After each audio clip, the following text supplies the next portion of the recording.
Alright, EA Ermor, turn 74. We're attacking Agartha this turn, because of course we are. Dire Portent. Ooh, we lost our global enchantment.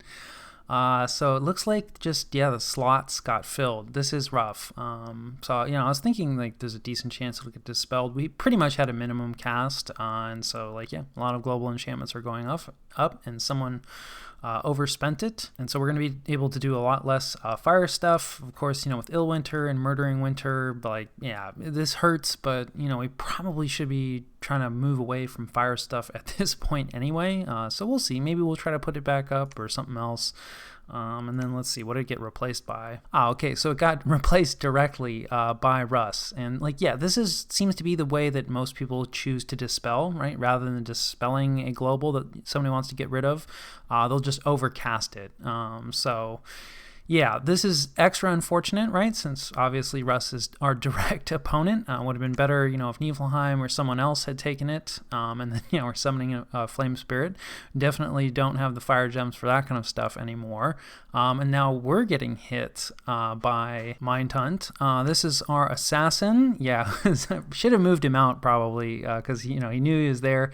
And, human assassins don't have very good magic resistance. Also, it's a well-known fact in the Dominions community that your own Mind Hunts never succeed, and your opponent's Mind Hunts are always 100% successful. And, it's nice to see that we're carrying forward this tradition.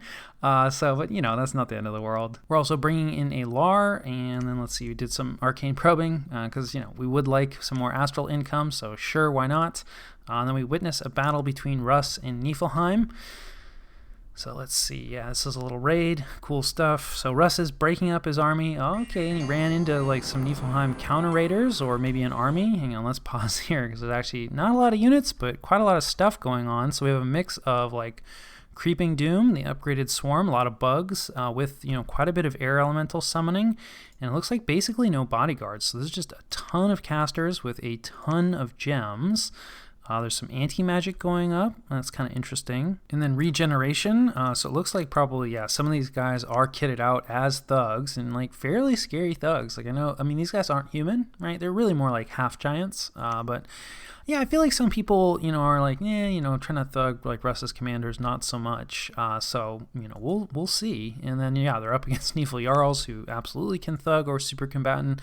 Less gear, and, like, this guy looks like he's set up, maybe for skelly spam or, like, some fatigue plays. So more of caster mode, probably using trolls as a soul vortex battery here. And then also he has some scrotty thugs who are heavily kitted out with lifelong protections. So there's gonna be a bunch of imps coming out, and, like, holy moly, this guy has so much hit points. That must be unequaled obesity. And he regenerates naturally. And of course there's regeneration on the bless as well. So he's got 20% regeneration. You can see he regenerated 32 hit points. So yeah, and he's been set up to berserk, and with a vine shield and a bunch of reinvigoration to make sure that he doesn't fall asleep from berserking. Not so much on the protection front, right? And, like, this crown is just enlarging him, so he's bigger than normal. It's going to be more difficult for air elementals to trample him, but that gives him even more hit points, right? So he's been focused on, like, berserk, don't fall asleep, ton of hit points for the regeneration, decent protection, but, nothing to write home about. But, with the giant hit point pool, like, sure. And he's been given an amulet of anti-magic, right, to help prevent any astral shenanigans. So, like, yeah, these are some pretty cool thugs. And then, yeah, he also has an Ivy King here who looks like, yeah, he's more here for Castor support. He's been boosted in nature a little bit, and, like, yeah, I'm excited to see this. These are both really good players, so I think we're going to see some cool stuff. A mix of, it looks like there's more casting on Russ's side, at least from the get-go. We'll see, like, what Niflheim does. He may not get off his stuff. Hang on, we'll turn on team-colored squares here. Okay, because, the air elementals have a pretty good chance at interrupting the script. So let's see, Howl went off. That is also from Russ's side. So it looks like so far Russ is bringing more magic to the table, and probably has, like, more casters and more commanders here than Niflheim, which is not unusual, right? Niflheim, giants, expensive. There's usually fewer of them. We can see that another Creeping Doom comes out from Russ. Storm of Thorns, that's an Eva evocation, so it looks like he's just trying to, this Castor might actually be off script already. Let's see, more air elementals coming in. Air elementals are, very dangerous, but against these thugs, right, like, yeah, probably not really going to matter. I think both of them have been enlarged. That's our hero friend. Let's take a look at this other guy. No, this guy has not been enlarged, so a little more susceptible to air elementals, but of course, like, yeah, they at least have a little bit of shock resistance here, probably, yeah, from the bless. So, as long as they can't get trampled, and it won't take that many hits to reduce the air elemental's size. So I don't think the air elementals are actually going to be all that dangerous. And then, of course, the Jarls are size 6. They can't be trampled. There's enough shock resistance on the bless. Ooh. This Jarl did not manage to get blessed, which is pretty significant. So he does have susceptibility to shock. And let's take a look at this other Jarl. I think maybe he didn't get blessed either. Yeah, neither of them managed to get blessed. And so, like, yeah, no regeneration, right, on this Nephil Jarl, which is a really, really big deal. So, not getting those blesses off is rough. Always very important, what is your first spell in your script? And I mean, there's a lot of spells you want to get off. And then, here comes all the bug garbage. There's a ton of wolf garbage. It does look like one of Russ's thugs has made contact. And this werewolf does look like he's in trouble. He's taking some damage. He does have regeneration, 20%, but he has a lot less hit points. This is our non-hero friend. And like, what is his reinvigoration? Yeah, he only has 3 invigoration, so he's not fatigue neutral. So, it looks like he's probably just fatiguing out from his berserking, and just having to fight a bunch. Yeah, like, I don't see any, I don't see any fatigue damage. So, like, he's just falling asleep because, berserking and melee combat against all the chaff ever is relatively exhausting. And another one of Russ's thugs has made contact with the other Scrotty. And yeah, this guy looks pretty nasty. Like, he has probably, he's got a lot of different paths. So he probably gave himself the luck. He's got Mist Form. Of course, we know all about the Bless. He's got Moss Body on himself. That was probably cast on him by a friend. He has a ton of reinvigoration from his gear, right? So this guy is fatigue neutral. He's got a horror helmet, so there's a chance that he'll rout some of Niflheim's stuff. Of course, a lot of Niflheim's stuff has the Berserker Axe, so that's going to be less relevant.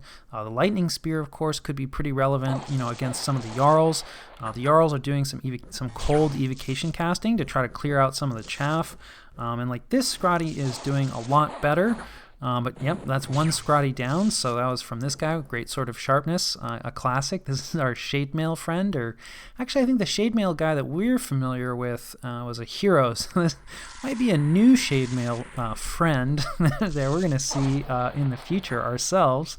And this is not looking good for Niflheim, right? Like, the chaff is decisively in Russ's favor, but in addition to the chaff, like, they have some really scary super combatants that can absolutely kill, what Niflheim is rocking. There, a Bless finally went off. That's actually really critical for this Jarl. And it's not often that I say this, but I think these Jarls are actually looking a little under geared. I think a lot of times, like, people have a tendency to put too much gear on stuff, and trying to do stuff with as little gear as possible is really important, for efficiency, like, right up until, like, like, you need to be able to win. So this guy looks like he lost his shield. I'm not actually sure what shield he had. I'll have to go double check. But if you take a really hard hit, shields can be destroyed, and like, basically the weaker the shield, the more likely it is to be destroyed. Vine shields are really common. Just because they are so common, and you see them a lot, but they're also a relatively weak shield. So if you're taking really heavy hits from, say, like an enlarged Scrotty with 34 strength, that can absolutely, like, pretty easily destroy a Vine Shield. I don't think he was rocking a Vine Shield, but maybe. And so, yeah, some of his other commanders have been set to advance and cast spells, so that's very cool. Yeah, they're trying to do, like, Stream of Life. That's a nature evocation I don't think is usually that effective. And it also looks like most of Russ's spellcasters have kind of defaulted into terror and panic, so like morale attacks, which actually is working against these Jarls, so he's at least going to drive off. Yeah, it looks like both Jarls, their morale has failed. It's not a general rout, so, the Scrotty, and of course the Scrotty don't really care, because of course he should be berserk. Yeah, he's berserked, and although, yeah, it looks like he fell asleep here. Even with all of his reinvigoration, let's see, yeah, reinvigoration 8, I guess that's not quite enough. You do take more fatigue from berserk. I'll have to look up the exact mechanics on that. He also may have, no, just a limp. So, you know, he will fall. He is asleep, so he should lose his berserk status here pretty soon. And, like, yeah, it's looking like this is probably going to work out for Russ. It's possible, right, that this Scrotty kills someone else, but it's looking a lot less likely. It's also kind of looking like they're not going to be able to kill this Scrotty. Maybe once everybody starts focusing on him. Yeah, let's speed this up and see. Yeah, it looks like one of the other thugs was like forced out, or I'm not sure. Oh, okay, Wailing Winds is coming up now. So that probably won't matter at this point, since we only have, you know, a Berserker Scrotty left on the field. So yeah, there's a decent chance at this point now that the battle will time out. You know, they're just casting like Confusion and like, I guess he has enough shock resistance. I mean, these guys are air casters. You think like, hey, maybe like some lightning bolts, guys? I think this guy's the one that only has like 5 shock resistance. Don't really want to click on him now, because now we've hit the point where there's enough chaff that my client is very upset with this battle and is lagging a little bit. So we'll let this run just for a second. Let's see how deep we are. Yeah, battle round 54. And then, yeah, I think now he has routed, right, because he fell asleep, but then somebody hit him, so he re-berserked. You know, he's probably going to bounce back and forth. So, yeah, let's go ahead and back out of this. We don't even watch this. We'll see in the battle report, like, you know, if he actually did get killed or not. So, yeah, I think that was here. Yeah, so Russ loses one of their cap-onlys, which, you know, is significant. They are really expensive, and was probably carrying a decent amount of gear. But Niflheim loses a lot more. Well, maybe not a lot more. He only loses one of his Scrotty. So it looks like, yeah, and Russ attacked Niflheim but was defeated.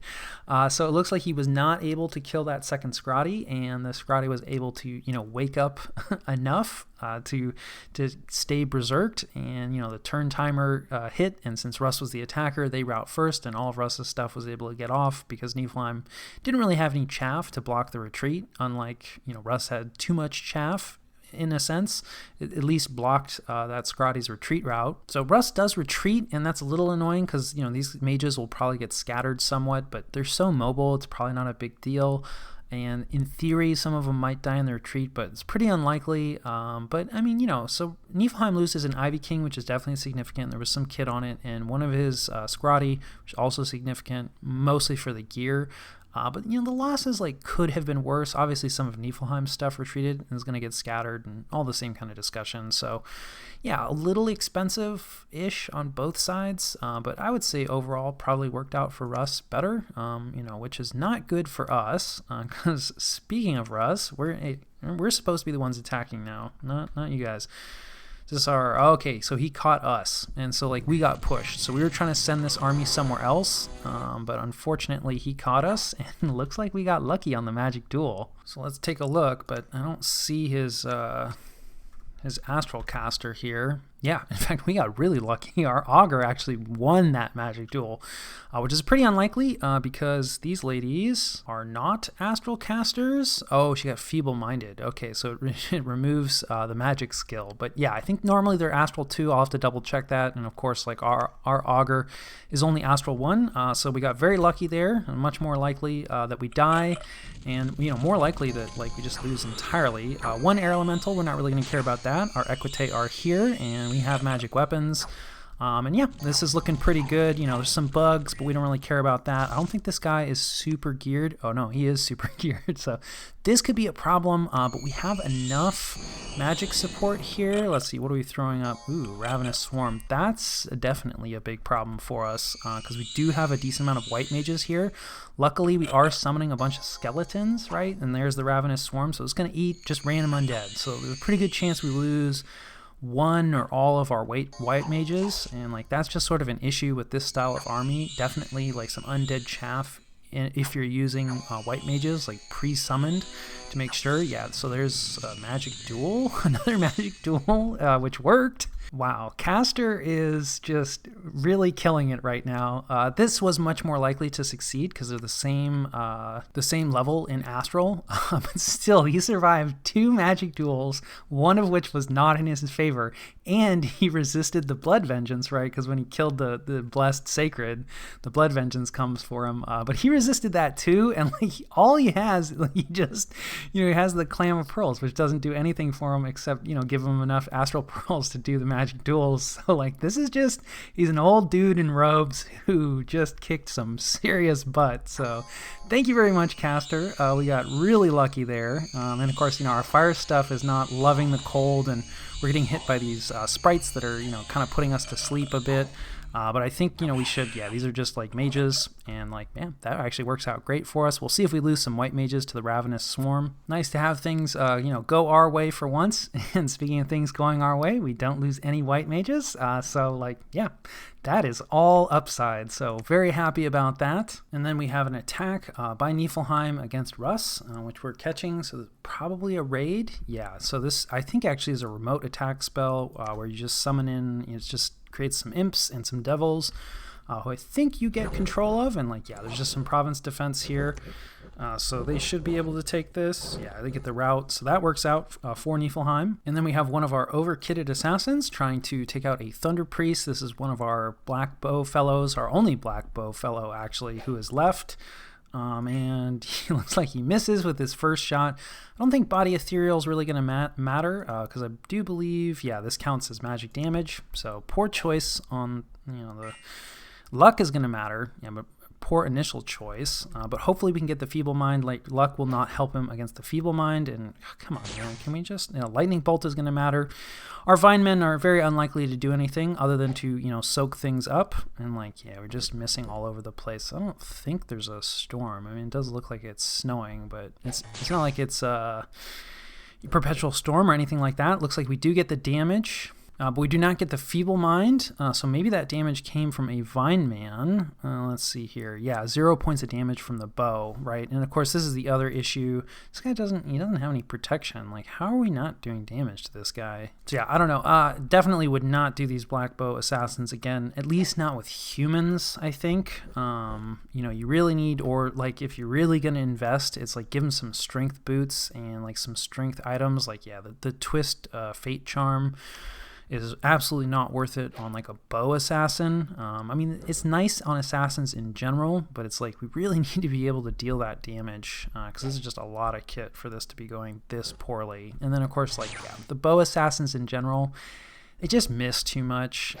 Maybe with the Eye of Aiming, and maybe if you have better than normal, now that he's blessed himself, we're really in trouble, because we're probably not going to survive the Blood Vengeance. Yep. But we do at least finally Feeble Mind him. And we do actually get the kill, because, he goes into his Undying, but since he doesn't have a second form, I'm pretty sure he dies. We'll take a look in the report. Now, is that worth, all of that gear? Absolutely not. But, you gotta try these things out. We'll do something better next time, and that's still one fewer Thunder Priest that we have to deal with. And what else are we going to do with that assassin? Speaking of assassinations, one of our Augur Elders resisted a seduction attempt, but alas, he is probably not going to survive. Ooh, yeah, he's real unhappy. And he doesn't have any gems on him. This is from our army that, things are not going great over here. But, considering he was diseased and about to die anyway, I'm going to put that in the win column. Because there was definitely more valuable mages that we could have lost in that, assassination attempt. And then here we are getting raided, so it looks like Russ broke out. This is near our capital, and his capital, I think. And, just a little bit of Barbarian PD. So we pulled back from here, and, obviously he's going to take this. What are you doing here? Maybe just here to, spam protection on some of his guys. So, that's kind of interesting. And then, he has some, I think that was Astral cover. Let's just double check. Yeah, this is one of his summons, who has Astral too, right? So to make sure that there's going to be no Mind Hunt shenanigans going on there. So, it was very cool covering, his raiding group there. And then we take control of an undefended province. That's maybe a good sign, or, maybe Russ just forgot. Obviously, he has a lot of things going on right now. It is very easy to forget to put PD somewhere, but maybe he's running out of money. Okay, and here's where all the sacreds went, right? And I don't know who they're gonna fight. I'm not actually sure which cave this is. It looks like possibly he's going after that palisade that we took. So he split his Castor support and went after our army. And then his skin shifters went somewhere else. I don't know. I'll have to look at the map. I'm not really fully understanding what happened with the movement there. But we obviously lose that province. So yeah, in case there's any confusion about that. And then we have one of our raids. I was really hoping we're stepping up our raiding I was hoping that, he wouldn't be raiding us as much because he'd be busy with Niflheim. So yeah, we should be just fine on this. We're going to make some skeletons, and we're going to make some fire elementals, and like Oni are a little nasty, but yeah, not against all of this. So that does work out for us, and that's very nice, because if I recall, this province has a lot of gems in it, and then we get raided again. Yeah, it's a good player, and this bumps into like, I don't know, what's left of, so our army has now moved out, right? So that was a magic phase attack, I think, from those commanders. Maybe? I'm not 100% sure. So this is the same location, right? And unfortunately, I think we're going to lose Castor here, which is very sad. That's probably going to, give him a title and everything. He's not going to survive this. Like, the plan was never for Castor to survive. Well, we were indeed abandoning him, and like now he has been abandoned as per the plan. So like, yeah, I really don't know what happened with Russ's movement, because it's very odd that like he would choose to magic phase and normal phase move in, and yeah, I don't know, maybe a misclick, I mean, things happen. Worked out for us overall. We are going to lose Castor and the item, that Clam of Pearls, but considering how it all went, it worked out pretty well. So like, yeah, some of the Castor support for those skin shifters are now in that province, and so like, yeah, that force has been kind of divided, and we may have a chance to defeat it in detail. I mean, I guess we've already defeated some of it in detail. And then here's our main force moving on top of Agartha. So let's see if he has any tricks up his sleeve here. Nope, just province defense. So we will take that out. Hopefully this doesn't trigger gem usage. I do think we have at least one gem reload. Probably going to set some of our guys on fire. So this is not going to be without loss in all likelihood. Like, yeah, we lose a couple flagellants, a gladiator. That's fine. He, of course, does get to see like the full details of this army. Talked about how like, yeah, probably should have split out a raiding force. Like, I don't know. A lot of our raiding has not gone super well, and we want to try to get this over with as quick as possible, because we may need to double back to our own capital. So yeah, but he does know now like what is up with that group. And yeah, this is a PD dump, which he had supported before, but now he's busy with other stuff, and we just have one of our like fire snake groups that we throw like ethereal and luck on, and like, yep, they have no problem with some province defense. Unfortunately, now that we don't have our fire global, we're going to be seeing less of those groups, because we're not going to have a lot of fire gems anymore. But that does at least work out for us. We lose one fire snake, but we take out a decent amount of PD, so reasonably efficient rating. And then I don't remember. Oh, right. So this is, yeah, what the force that Castor was a part of, what our once mighty army. And this is on top of one of his forts, again, just against province defense. And right, this does highlight one of our guys has like a fire jar. So we will get a fire elemental here. And one of the nice things about, the fire jar is that, like, it doesn't matter how many battles these guys fight, we're always going to get a fire elemental out. And we do lose the remainder of our fire snakes, which is a bit sad. We weren't really buffing those fire snakes at all. And, like, they're good, but they're not great. And we also didn't have all that many of them. So, like, yeah, we lose the remainder of our fire snakes. We're also probably not going to be able to crack this fort. Not that we were really looking to, right? I mean, we're just trying to get the heck out of Dodge, and really ideally, like, link up, with our main army in Agartha. And of course, like, we will block some recruitment. Always nice to sit on forts. And then, of course, burden of time, as if there weren't enough other things going on. And hey, somebody foresaw a great disaster and avoided it. So that's good. And then an unexpected event somewhere else. Some militia didn't show up, so we lose some province defense. That's fine. The Veil of Infinite Horror has been found. Fantastic. Units are horror marked worldwide. Why not? And then we get patrolled out in Satis. So, like, yeah, just some corpse constructs patrolling doesn't really give us any information, and we lose another scout. That is very sad. Russ is doing a good job with that. Agartha has been breached, so that's probably empty. Of course, Russ has been doing a good job of magic phasing stuff around. So just because it's empty this turn doesn't mean it'll be empty when we go in next turn, but we'll probably still go in because, like, yeah, that's our strongest force. So, if it can't handle stuff, we're going to lose. And then looks like our guys actually are breaking it down a little bit, moderately damaged. So this fort is probably empty because, we have very few guys in that province. That's where the remainder of our old army was. And then it looks like Sauromatia was permanently vanquished. So yeah, I'll see you guys after the cut. All right, this is the situation and what we're doing about it. We have a few raids this turn, right? So we have our snakes moving on. We're going to storm immediately. There's, really no reason to wait. So we're going in. This skin shifter group, could definitely hit us. It says 50. That's not true. I think it's like 30 or 35. It's fine. Like, we kill skin shifters just fine in Agartha. Nothing bad has ever happened to me or my armies in Agartha. So we're going to bring this raiding group in. Obviously, they won't be participating in the storm, but if we do get attacked, they'll reinforce. But it's really more that I just don't have great confidence. They could get taken out. He may choose to block. Like, they only really have like one raid they can make, and it just seems like a little too obvious, a little too dangerous. I don't think that he's going to contest this. I really do think that like we could beat this skin shifter group and that he's going to do other things with it now. I mean, I've been wrong before, but I feel like one of the things he could do with it, he could split this group even, right? And, defend against a raid here, right? And then move out. And I don't feel it's especially necessary that, we lock this fort down. This fort doesn't produce skin shifters, so we're really not too worried. I probably can't even produce that much. One of the problems with grabbing this fort is it's just such an awful province, which I didn't really.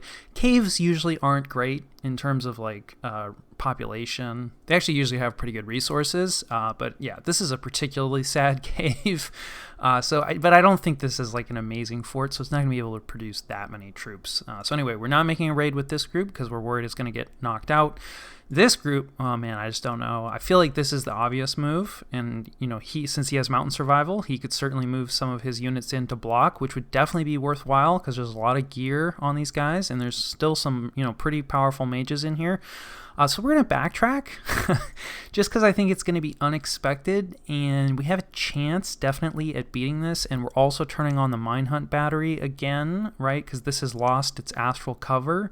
So we're going to throw 2 mine hunts at the commanders in here. I think there's like 3 commanders, so we'll still have to fight a battle, absolutely. The province defense always will provide a commander, but these are just the berserkers, right, not the skin shifters.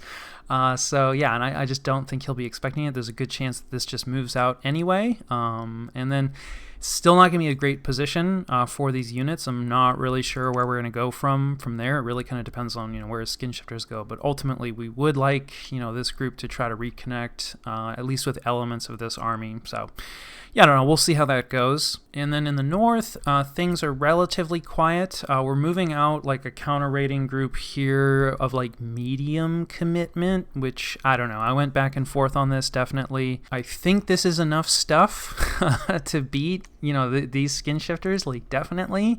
I also think there's a decent chance. So his god moved back here. Yeah, and we've definitely seen before, right, where he moves a raiding group out, and then when he moves forward to raid again, he heavily reinforces it. So like if he sends a ton of stuff at what we're sending out here, we'll probably lose it, and that'll be painful because we have a decent amount of investment. The main investment was we threw a lot of gear, a lot of magic resistance gear on this flame spirit. Now he's going to try to punch out some fire elementals, but then he's going to spam fire evocations, right, which is how we lost most of our other flame spirits back in Fire Alley and Agartha. But, they didn't have any magic resistance gear, so, I'm just kind of curious, like, to test. We can definitely get higher magic resistance than this. These guys actually have not bad magic resistance, but I think it's, like, only, like, 15 or something by default. Like, I kind of expected, yeah, you think, like, a flame spirit. 15 is still, like, good, it's much better than humans average at 10. But yeah, just kind of curious to see, right, there's like 24. If he spams out some fire evocations, is he going to survive blood vengeance? Because we definitely have some plans kind of in that direction. I feel like maybe that's the other approach that we could take against these skin shifters, right, is, boost some evocations casters' magic resistance so that they can survive the blood vengeance and, keep killing off these skin shifters, because they don't have regeneration yet, so they are absolutely killable if you don't die when you deal damage to them. Recruitment-wise is, fairly similar, mostly augurs. Let's see, I think, yeah, augurs pretty much everywhere. However, somehow missed recruitment completely on top of the capital. That was definitely an oversight. Unfortunately, this turn has already gone in and rolled. I'm a bit behind on recording these. So that is just a mistake we will have to live with. We're finishing off our, like, legionary, raiding group We may actually split this out and, probably, I don't know, add some augurs to them for magic duel so they don't get jumped on, and maybe also include some fire elemental summoning. I haven't really decided on that part yet. But yeah, so this is kind of going to be an updated legionary raiding group, and yeah, we'll see how they do. We'll probably unleash them down in the Agarthan territory. I think it's going to be very difficult for them to get past his capital defense, at least until we have a large enough force that's going to threaten the capital, which we don't have yet. So yeah, I think that more or less covers it in terms of what we're doing. We're still doing a bit of forging, some related to the Murdering Winter, and then probably the other biggest thing of note is it looks like Femoria has chosen to attack Vanheim. So that's kind of neutral. It looks like they're making quite a lot of progress. Obviously, we know that Vanheim's main force, right, is here on top of Abyssia. Almost said Agartha. I've been saying Agartha a lot this game. So yeah, that's not ideal. We don't have a non-aggression pact with Femoria. We did with Vanheim. So I mean, unfortunately, one of the downsides of Vanheim's sacreds, they're really good, but they're pretty slow, right? They're pretty much like one province a turn in terms of movement, so it's actually going to take them quite a long time to respond to this attack. And I don't know what else they have available. We are moving one of our scouts down. This is Vanheim's capital down here, so hopefully they have some other stuff. But looks like Femoria has done a really good job of making a lot of progress quickly, and it's not looking great. And that's, yeah, like I said, Femoria certainly could attack us. We already share border. There's a capital right here. I already told him that I was losing to Russ. So that was perhaps a mistake. But I was trying to bribe him, to attack Russ, and I wanted to be honest about it. I didn't want to mischaracterize oh yeah, the war's going fine. You should totally jump in. That would be a lie. So we'll see what they do. Like I said, they didn't respond to my bribery offer. So clearly they weren't interested, but Calum isn't particularly big, has had a lot of losses this game. I don't think they're otherwise engaged at the moment, although I don't actually know, so we're going to try to move some scouts out to the edge, of their territory. So it's entirely possible that, he chooses Calum as his next target, and, I also think that, Vanheim, we'll see. I'm actually not sure who the sub is. Certainly, they still have at least one large, scary army left, right, that they're going to be able to use against Femoria, so they are far from done. But that's something we're going to have to keep an eye on, and then it looks like, Ubar is now looking more like Niflheim, which is, not great. Probably should have moved this scout too, but we'll see. It wouldn't be the worst thing to catch when he moves force that can actually crack this fort into there. And then we haven't really caught too much else in terms of fighting between Niflheim and Russ, although it does look like Niflheim has moved, on top of this fort that they lost. So that is good news for us. We're moving a scout in, to try to catch more of the action, both because it's going to be cool and it's also super relevant to us. So yeah, I think that covers turn 74.